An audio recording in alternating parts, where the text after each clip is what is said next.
Et le coup d'envoi de cette petite finale qui est donnée, qui va voir s'affronter le FC Porto, qui a perdu en demi-finale face au Servette FC en tir au but. Et le FC Bâle qui lui a perdu face à l'Atlético de Madrid sur le score de 1-0. Attention avec un ballon tout de suite, superbe claquette là du portier Joseph Poucaille qui peut mettre ce ballon en corner. Un coup franc qui a été très bien botté. Il est sur le côté droit face à Ruben Moura. Bonne passe là, attention avec une bonne phase des Bâlois et Spataro, Daniele Spataro qui se retrouve à terre et un penalty qui est sifflé pour cette faute de Ruben Moura. Alors Nicolas Suter pour l'ouverture du score éventuel. C'est frappé sur la latte, le ballon qui revient. C'est pas terminé, attention. Ah là là, mais quelle grosse occasion encore et une fois de plus, un penalty qui vient s'écraser sur la latte. On peut ensuite transmettre à Spataro. Spataro avec Kagan, c'est très bien vu ça, il était tout seul Kagan, il a Suter sur le côté droit.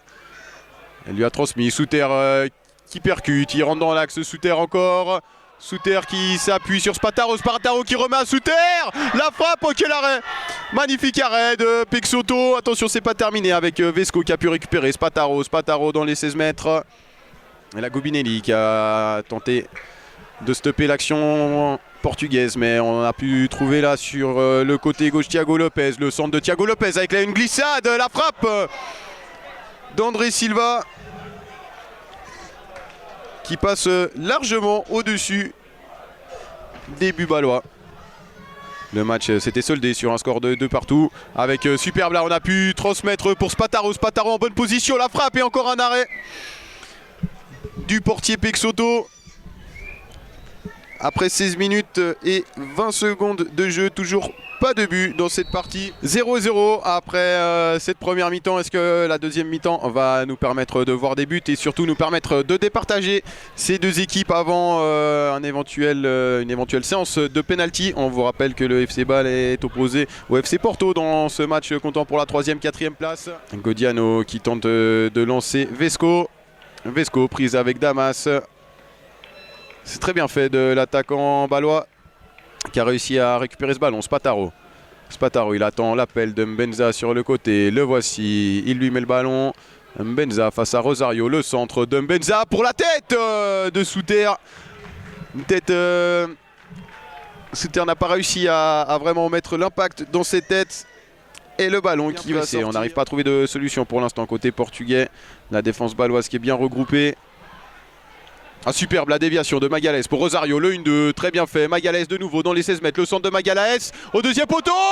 C'est pour la tête de Thiago Lopez.